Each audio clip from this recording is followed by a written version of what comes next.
Welcome to immunity మంత్ర యోగ సూత్ర.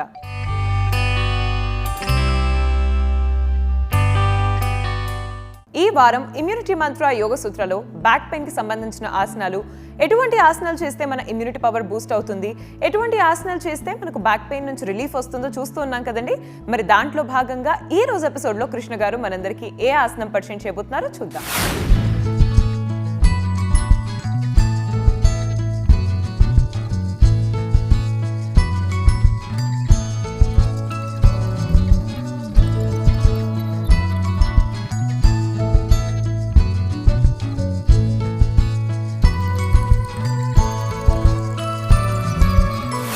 నమస్తే. Immunity మంత్ర యోగా సూత్రాలో మనము ఈ వారమంతా నడుము నొప్పి అరికట్టడానికి ఆసనాలు చేయబోతున్నాము. అందులో భాగంగా ఈరోజు మనము ఒక ట్విస్ట్ ఆసనాన్ని చేయబోతున్నాము. ట్విస్ట్ ఆసనాలలో ముఖ్యమైన అర్ధమస్యేంద్రాసనం గురించి మనం ఈరోజు చర్చిస్తూ ఆ ఆసనము ఎలా చేయాలో చూద్దాము. ఈ ఆసనము మన నడుము కింది భాగంలో ఉండే కండరాలని తిప్పివేసి అక్కడ రిలాక్సేషన్ని తీసుకొస్తుంది. ఎప్పుడైనా కండరాలని మనము ఉపయోగించే ముందు కండరాలలో వేడి ఉత్పత్తి వచ్చేలాగా చూడాలి. ఆ ఉత్పత్తి రావడానికి మనము సూర్య నమస్కారము లేదా భస్త్రిక ప్రాణాయామం లాంటి ప్రాణాయామాలను చేస్తున్నాము. దాని తర్వాత వార్మప్ చేయాలి. వార్మప్ చేసి అక్కడ కొంచెం రక్త సంచారాన్ని ప్రవహించేలాగా చూడాలి. దాని తర్వాత మనము అక్కడ ఆ కండరాలు బాగా ఫ్లెక్సిబుల్ అవ్వడానికి సూర్య నమస్కారం లాంటివి చేస్తూ ఉండాలి. దాని తర్వాత ఆ కండరాలని మనము సైడ్ భాగంలో తిప్పవచ్చు, ఎటు అయినా తిప్పవచ్చు. లాస్ట్లో కండరాన్ని మనము ట్విస్ట్లో తిప్పాలి. మనము ఇంతకుముందు చేసిన ఆసనాలలో, నిన్న మొన్న చేసిన ఆసనాలలో అక్కడ ఉండే కండరాన్ని కొద్దిగా ఫ్లెక్సిబుల్గా చేశాము.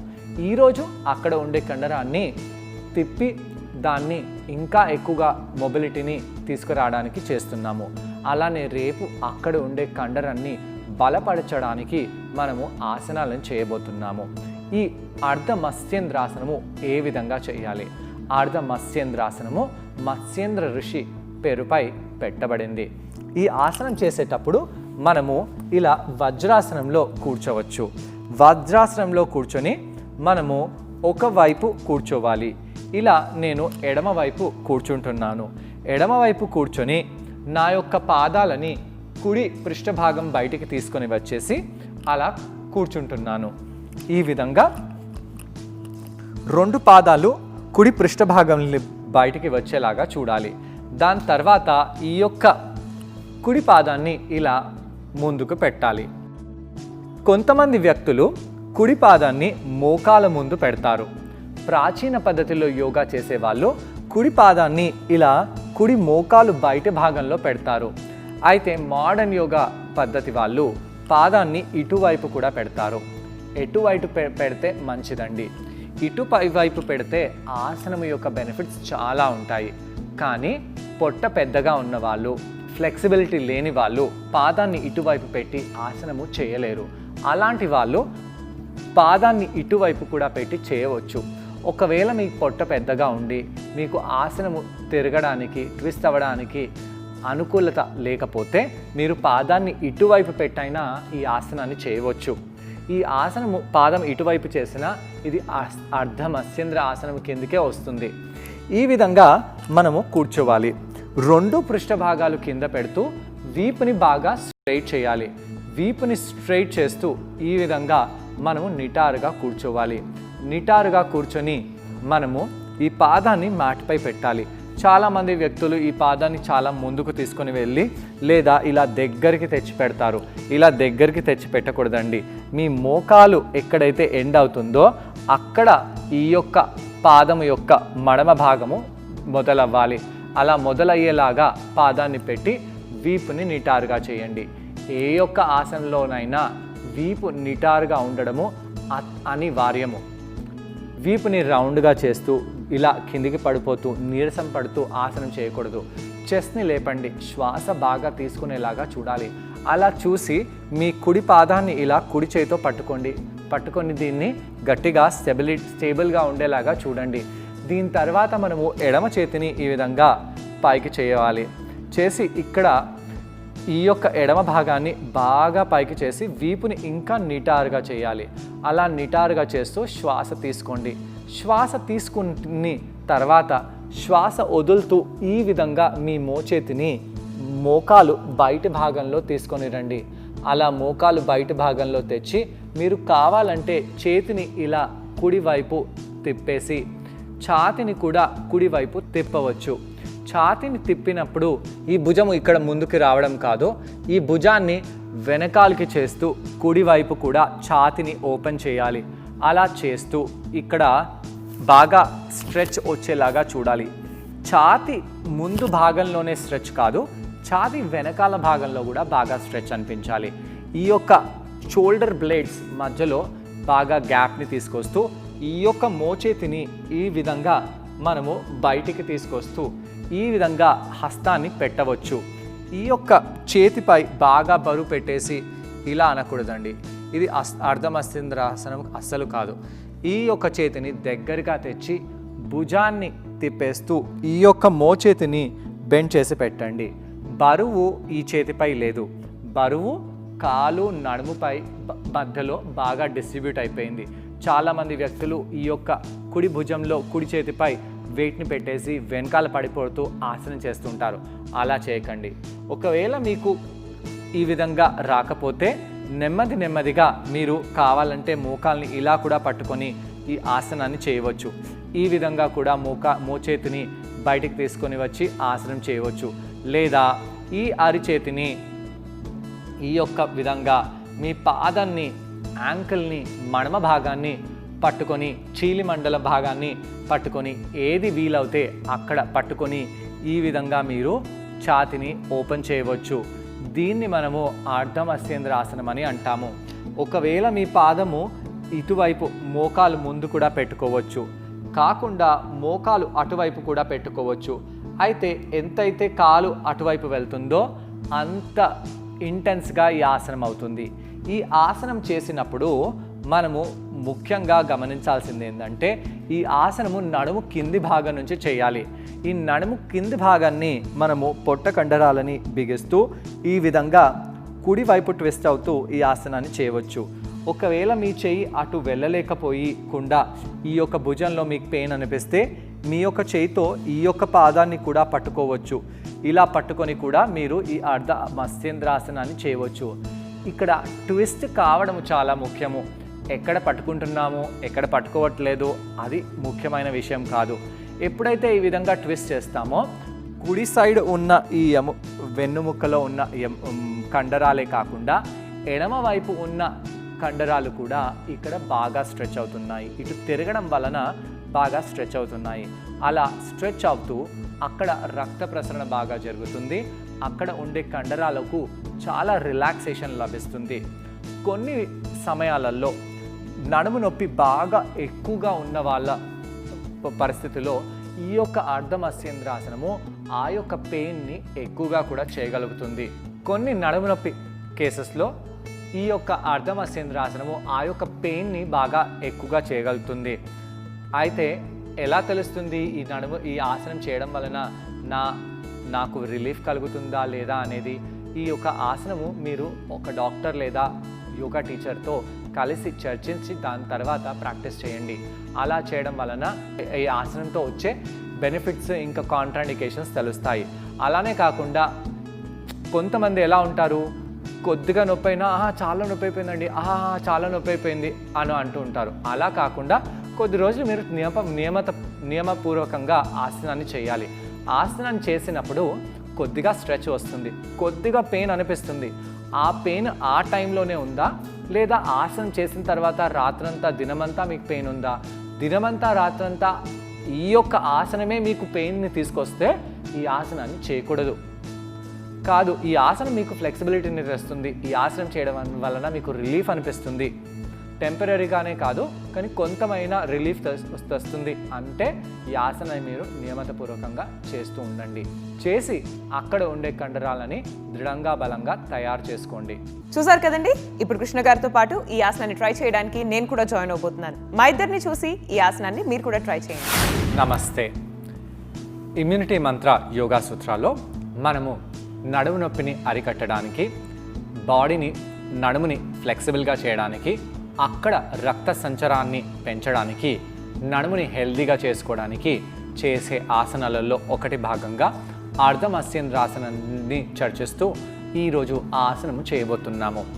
ట్విస్ట్ ఆసనాలలో ముఖ్యమైనది అర్ధమస్యేంద్రాసనము. ఈ ఆసనము మత్స్యేంద్రనాథ్ ఋషిపై పేరు ఇవ్వబడింది. నడుములో ఉన్న కండరాలు పై బాగా ప్రెషర్ పడి బరువుని లేపి బాగా నిలబడి నడిచినప్పుడు అక్కడ ఉండే కండరాలు బాగా క్రాంపల్ అయిపోతాయి, దగ్గరగా వచ్చేస్తాయి. అక్కడ ఉండే కండరాలు బాగా వీక్గా అయిపోతాయి. అయితే అలా ఉన్న కండరాలలో బాగా రక్త సంచారాన్ని పెంచుతూ, ఫ్లెక్సిబిలిటీని పెంచుతూ మనము ఆసనాలను చేయాలి. అలాంటి ఆసనాలు మనము ఇంతకు ముందు వచ్చిన 2 రోజులలో చేశాము. అలా చేసి మనము అక్కడ ఉండే కండరాలని బలపరుచుకోవడము, అక్కడ ఉండే కండరాలని రిలాక్స్గా చేసుకోవడము చేస్తూ ఉండాలి. దాని తర్వాత అక్కడ ఉండే కండరాలని కొద్దిగా ట్విస్ట్ చేసి కూడా మనము రిలాక్స్ చేసుకోవచ్చు. అలా ట్విస్ట్ చేసే ఆసనాలలో ఒకటి అర్ధమస్యేంద్రాసనము. అది మనము ఈరోజు చేయబోతున్నాము. ఎప్పుడైతే మనము ట్విస్ట్ చేస్తామో నడుములో ఉన్న అన్ని కండరాలు, కుడివైపు ఉన్న కండరాలు, ఎడమవైపుకు ఉన్న కండరాలు బాగా రిలాక్స్ అయిపోతాయి. దానితో అక్కడ రక్త సంచారణము అలానే ఆక్సిజన్ మాత్ర బాగా పెరుగుతుంది. అక్కడ ఉండే కండరాలకి ఆహార పదార్థాలు కూడా బాగా చేరుతాయి. దాంతో అక్కడ ఉండే కండరము బాగా రిలాక్స్ అయ్యి నొప్పి అనేది తగ్గిపోతుంది. దాని తర్వాత మనము రేపు చేసే ఆసనాలు అలా చేసి అక్కడ ఉండే కండరాలని దృఢంగా బలంగా కూడా చేసుకోవచ్చు. ఈ ఆసనము ఎలా చేయాలి? ముందుగా మీరు వజ్రాసనంలో కూర్చోండి. వజ్రాసనంలో కూర్చొని కొంత సమయం పాటు ఇక్కడ అలానే ఉండాలి.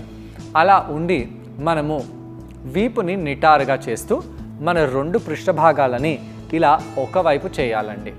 ఒకవైపు చేసి అక్కడ కూర్చోండి. నేను 2 పృష్ఠభాగాలని ఎడమవైపు చేసి కూర్చున్నాను. ఇలా ఎడమవైపు చేసి దాని తర్వాత కుడి పాదాన్ని ముందుకు తీసుకొని రండి. ఈ కుడి పాదాన్ని ముందుకు తీసుకొని వచ్చినప్పుడు మీ యొక్క మడమ మోకాలు కంటే ముందుగా ఉండాలి. మీ యొక్క మడమ ఇలా కుడివైపు ఇలా మోకాలు ముందు లేదా ఇలా మోకాలు బయట 3 ప్రదేశాలలో కూడా పెట్టుకోవచ్చు. అయితే ఇలా మోకాలు బయటి భాగంలో పెడితే ఈ యొక్క ఆసనం కొద్దిగా కష్టంగా అనిపిస్తుంది.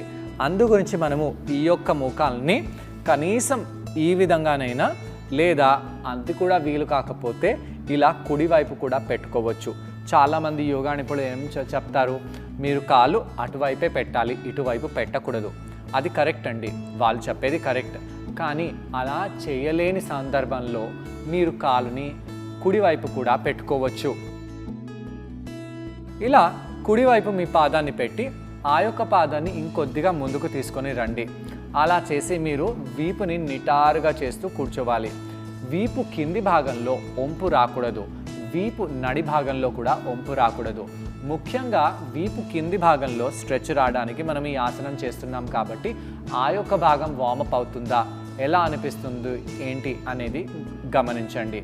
శ్వాస తీసుకుంటూ మీ యొక్క ఎడమ చేతిని ఆకాశం వైపు పైకి తీసుకెళ్ళండి. అలా పైకి తీసుకెళ్ళి ఆ చేతిని బాగా ఎక్స్టెండ్ చేయండి. బాగా పైకి తీసుకెళ్తూ ఉండండి. అలా చేస్తూ మీ శరీరంలో ఎలా అనిపిస్తుందో గమనించాలి. మీ యొక్క శరీర ఎడమ భాగంలో బాగా ఫ్లెక్సిబిలిటీ అనిపిస్తుంది. శ్వాసని తీసుకుంటూ శ్వాసని వదిలేస్తూ అక్కడ చేతిని ఇంకా పైకి చేయండి. అలా చేస్తూ నెమ్మదిగా మీ యొక్క ఎడమ చేతి మోచేతిని కుడి మోకాలు బయటికి తీసుకెళ్ళాలి. అలా తీసుకెళ్ళి మోచేతిని బెండ్ చేసి ఈ విధంగా హుక్ చేయండి. ఈ విధంగా మనము హుక్ చేయవచ్చు, లేదా ఈ విధంగా పాదాన్ని పట్టుకోవచ్చు, లేదా ఈ విధంగా యాంకిల్ని పట్టుకోవచ్చు, అరికాలుని కూడా పట్టుకోవచ్చు. ఏది మీకు వీలవుతే అది చేయండి. ఆ విధంగా మీరు చేసి ఇప్పుడు మీ యొక్క కుడి చేతిని కొద్దిగా వెనకాలకి తీసుకెళ్ళి ఈ విధంగా చేతిని పెట్టేసి వీపుని నిటారుగా చేయాలి. అలా వీపుని నిటారుగా చేస్తూ మీ యొక్క కుడి భుజాన్ని వెనకాలకి చేయండి. ఎడమ భుజాన్ని ఇంకా ముందుకు చేయండి. అలా చేస్తూ ఇంకా మనము కుడివైపు ట్విస్ట్ అవుతూ ఉండాలి. ఇలా ట్విస్ట్ అయినప్పుడు మన పొట్ట కండరాలని బిగిస్తూ పొట్ట కండరాలను లోపలికి పీల్చుతూ ఎడమవైపు ఉన్న పొట్టని బాగా స్క్వీజ్ చేసి ఇంకా కుడివైపు తీసుకొని రావాలి. ఇలా చేసినప్పుడు నడుము భాగంలో, వీపు భాగంలో ఎలా అనిపిస్తుందో గమనించాలి. ముఖ్యంగా నడుము కింది భాగంలో మీకు పెయిన్ అనిపిస్తుందా, రిలీఫ్గా ఉందా? దాదాపు అందరికీ ఇక్కడ మీకు రిలీఫ్గానే ఉంటుంది, ఎక్కడ మీకు పెయిన్ అని అనిపించదు. అయితే పెయిన్ అనిపించిన వాళ్ళు ఈ ఆసనం నుంచి బయటికి వచ్చేయాలి. ఈ ఆసనంలో కొంత సమయం పాటు కళ్ళు మూసివేసి, థెరపీగా ఆసనాన్ని వాడుతున్నాం కాబట్టి శ్వాస ప్రక్రియపై మన ధ్యానాన్ని కేంద్రీకరించి ఆసనంలో అలానే ఉండండి.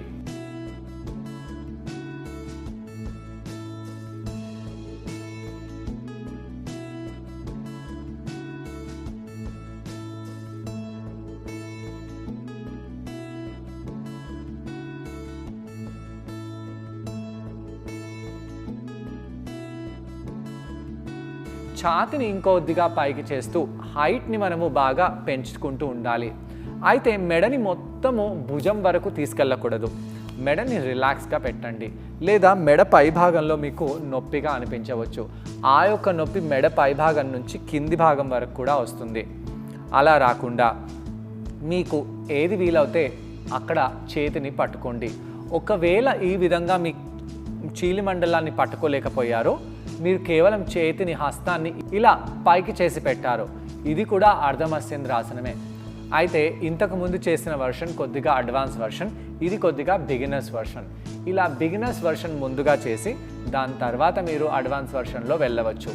ఇలా ఆసనాలను చేస్తూ మీ పొట్ట కండరాలని ఇంకొద్దిగా తిప్పుతూ నడుము కింది భాగంలో ఎలా అనిపిస్తుందో గమనిస్తూ మీరు ఆసనంలో కొంత సమయం పాటు ఉండి దాని తర్వాత బయటికి వచ్చేయండి. రెండో వైపు కూడా కాళ్ళని మార్చండి. కాళ్ళని మార్చి ఇదే ఆసనాన్ని రెండో వైపు కూడా అలానే చేద్దాము. ఎడమ పాదాన్ని ముందుకు పెట్టేసి కుడి కాలుని ఫోల్డ్ చేయాలి. అయితే ఇక్కడ కుడి కాలుని అలా ఫోల్డ్ చేసినప్పుడు కుడి కాలు మన నాభి ముందు ఉండాలి, కుడి మోకాలు మన నాభి ముందు ఉండాలి. అలా తెచ్చుకోవాలి. అలా తెచ్చుకొని ఇప్పుడు కుడి చేతిని బాగా పైకి చేసి శ్వాస తీసుకోండి. అలా శ్వాస తీసుకుంటూ నెమ్మదిగా మోచేతిని మోకాలు బయట పెట్టేసి హుక్ చేయండి. అలా హుక్ చేసి నెమ్మదిగా మీ ఎడమ చేతిని కొద్దిగా వెనకాలకి తీసుకెళ్ళి భుజాలని, ఛాతిని తిప్పాలి. ఇక్కడ ఛాతి ముందు భాగంలోనే కాదు, వీపు వెనకాల భాగం నుంచి కూడా ట్విస్ట్ అయ్యేలాగా, నడుము కింది భాగంలో బాగా ట్విస్ట్ అయ్యేలాగా మనము ఆసనం చేస్తూ ట్విస్ట్ అయ్యి ఆసనంలో ఉండాలి.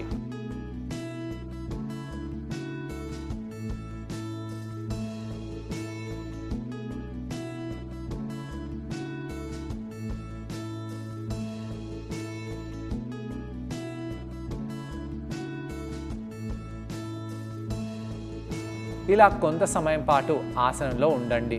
దాని తర్వాత నార్మల్గా రిలాక్స్ అయిపోండి.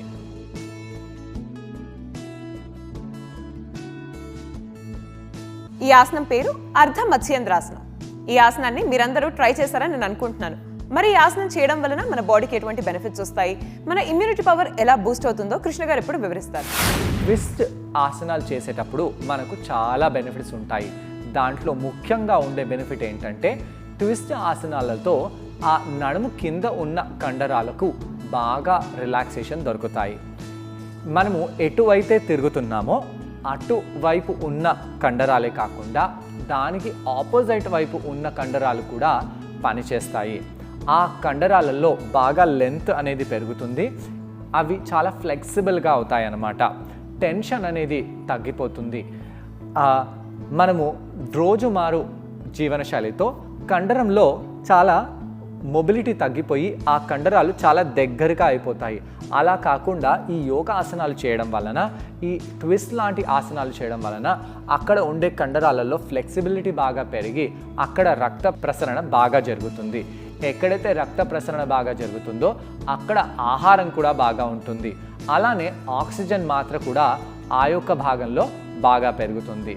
దాంతో అక్కడ ఉండే కండరము చాలా ఆరోగ్యంగా మారుతుంది. సో చూసారు కదండి ఇవాళ ఎపిసోడ్లో అర్ధమత్స్యేంద్రాసనం. ఈ ఆసనాన్ని మీరందరూ తప్పకుండా ట్రై చేసి దీని వల్ల వచ్చే బెనిఫిట్స్ని మీరు కూడా పొందండి. తిరిగి నెక్స్ట్ ఎపిసోడ్లో మరో ఆసనంతో మరికొన్ని బెనిఫిట్స్తో మళ్ళీ కలుసుకుందాం. అంతవరకు టేక్ కేర్, బాయ్.